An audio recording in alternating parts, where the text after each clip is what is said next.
Hello and welcome back to the sideboard here at Star City Games Baltimore. I am joined by Shaheen Soorani. How you doing, sir? I am fantastic. How are you doing? I'm about to say a sentence I never thought I'd say. Shaheen Soorani is playing Mono Red today.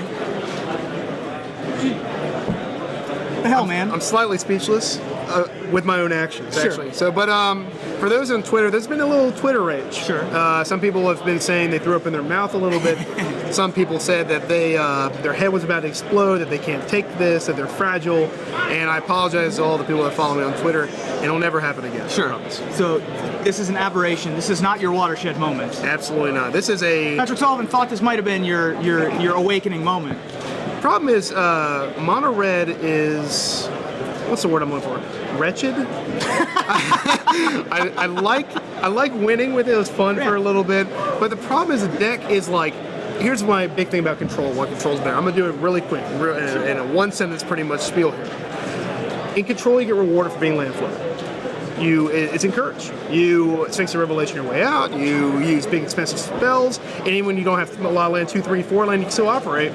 Or red and the aggro decks, although they have burst, there's no reward for that. Your variance factor is much heavier. You get rewarded with big punishing draws, where you can just crush your opponent.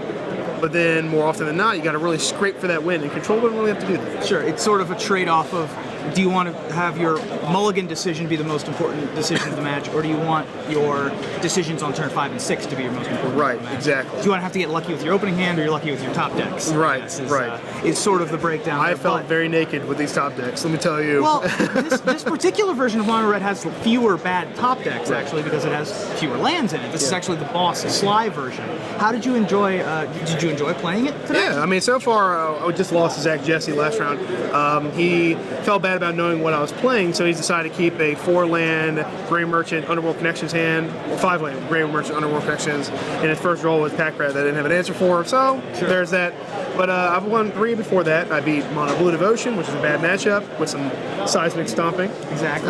Got a green-white player with Skull Crack on the Armadillo Cloak. Help me out. Unflinching Courage. There we go. Yep. And beat the Mono Black player on camera. So, I mean, the deck has range. I mean, I beat 3 different decks, all doing very different things, because it's like Control, where the only similarity is you're pretty much even against a lot of the field. I mean, you're pretty much on your own draw dependency, where you're not really worried about what they do. And one of the things I like about aggro decks is the longer the tournament goes on, I still feel fresh at the end of the tournament. You're not going to time every round, not having to make turn-by-turn decisions every single turn, every single minute of the day. You have like a little bit of break to be able to reset your head, go get a drink of water, stuff like that. It's the most time you've had in between rounds in your entire life. By far. I've mentioned earlier that I've never played an aggro deck in a competitive arena. I played Vine Drides and Invigorates and Rancors when I first started playing Magic, and it's fun, and I didn't know any better, but I took the right pill, and then now I awoken with a control sense of urgency, and now, from now on, just a little fun day today, because I'm trying to get those open points. Today's a fun day, back to the grind tomorrow. Sure. If you want to read more about the Boss Slide deck, you should check out the Boss's articles on them, Tom the Boss Ross, here on Star City Games. Your sideboard is a little bit different, though.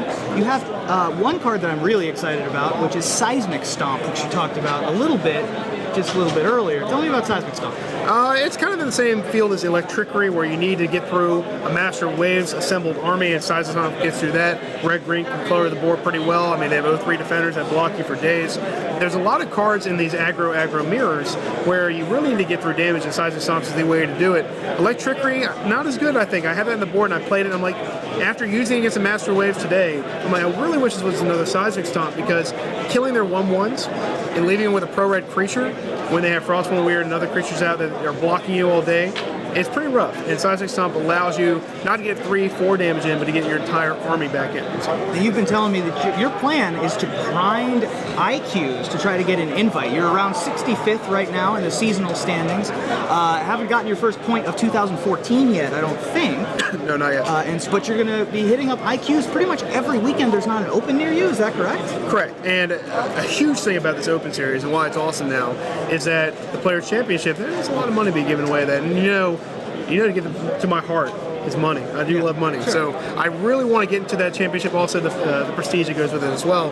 And I've had a hard time really winning these invitationals, which would get me a guaranteed seat. So I had a plan, me and a friend of mine, Eric Johnson from the area, him and I convinced the stores to work together, which is the first time ever, because these stores, you know, there's always a competitive nature between stores, and they want to crush them, they want to crush them, but they're all working together. They synchronize their calendars, and now they set it up so that one IQ this weekend, one IQ this weekend, then you have the team Classic in Richmond, then you have another IQ, then an IQ, and then you have the Invitational you have, and then the Grand Prix in March. So it's really timed out perfect, and now there's all these sweet IQs, because that's really the way to get these points. After looking at the way the breakdown is, opens are great, but winning IQ gets you 5 points. That's pretty good. And if you win a few IQs and come second in a couple IQs, that's almost like top-ending open after open. So my plan is, this season probably not so much. Next season when I'm really going to kick into gear, I'm going to try this season to get my feet wet. But next season when I've actually reset and the board is even, I think it's going to be time for me to make a run at it. Exactly. A little bit more even, you're a little bit caught up in it. Right.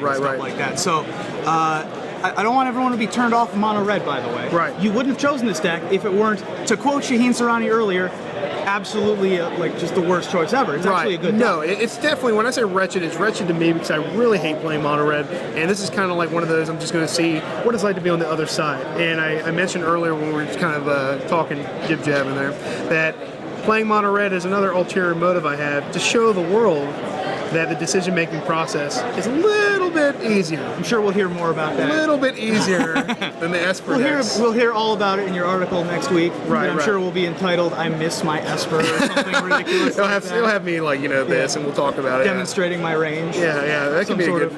See, but, you're helping me with the titles. I'm trying my best. Well, Shaheen, thank you so much for joining me in No the sideboard. problem. Thanks a lot. SCG's Shaheen Soorani with mono red. Again, that's a weird sentence for me to say. I'm not really used to it.